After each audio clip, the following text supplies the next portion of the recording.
ఇప్పుడే జీ5 app download చేయండి. చూడండి మీ ఫేవరెట్ టీవీ షోస్ ఎప్పుడైనా ఎక్కడైనా.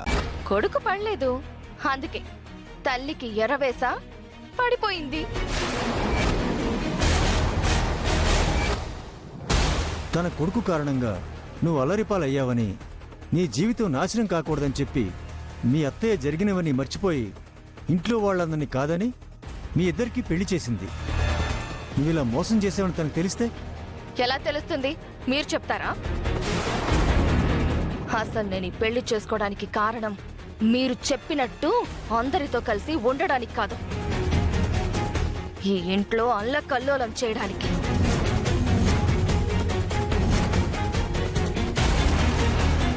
నన్ను అవమానించిన ఆ గుండమ్మ లోకేశ్వరుల మీద పగ తీర్చుకోవడానికి.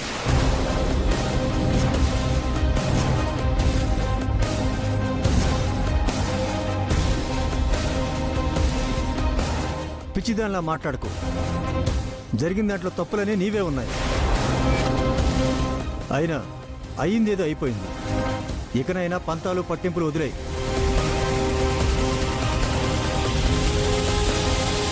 వదిలేమంటావా మమ్మీ?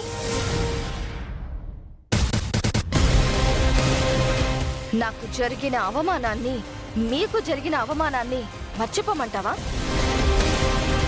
ఆ గుండమ్మ లోకేశ్వరి దగ్గర తల వంచుకుని బతికేమంటావా? మీ అమ్మాయిని చెప్పేది అదే కదా. ఎందుకు చెప్పాలి?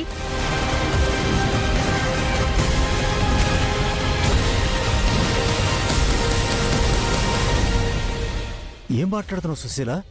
అవునండి, దీన్ని అవమానించింది కాబట్టి లోకేశ్వరిని దొంగని చేయాలని చూసింది. పార్టీలో దీన్ని పట్టుకుంది కాబట్టి నిశ్చితార్థం ఎక్కడ ఆగిపోతుందో, ఇంటి కోడలు ఎక్కడ కాకుండా పోతుందో అన్న భయంతో లోకేశ్వరిని బంధించింది. దీనికి లోకేశ్వరికి మధ్య జరిగిన గొడవలు వీళ్ళెవరో తెలియనప్పుడు జరిగినవి. సరే, అవన్నీ గతంలో జరిగిన విషయాలు. నిశ్చితార్థం ఆపడానికి మరి లోకేశ్వరి చేసిన ప్రయత్నం, మరి దాన్నేమంటారు? ఓ, అది మంచిగా ఉంటే ఇది కూడా మంచిగానే ఉండేది కదా. సరే, చిన్నపిల్ల ఏదో తప్పు చేసిందని ఊరుకుందా? ఆహా, అది చెప్తానని బెదిరించింది. కారణం ఏంటి? దానికి నా కూతురు ఆ ఇంటి కోడలవటం ఇష్టం లేదు.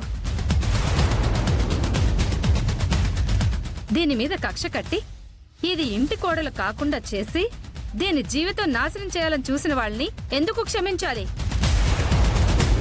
కరెక్ట్ మమ్మీ, నా బాధ నీకు అర్థమైంది, కానీ ఇంకా డాడీకి అర్థం కావట్లేదు.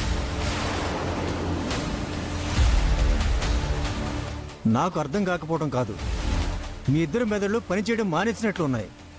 పగలు ప్రతీకారాలంటూ పోతే ఫైనల్గా జీవితం నాశనం అయ్యేది నీదే. ఎవరి జీవితాలు నాశనం అవుతాయో, ఎవరు ఇంటి కోడలుగా పనికిరారు అని బయటకు వెళ్తారో ముందు ముందు మీరే చూస్తారు డాడీ.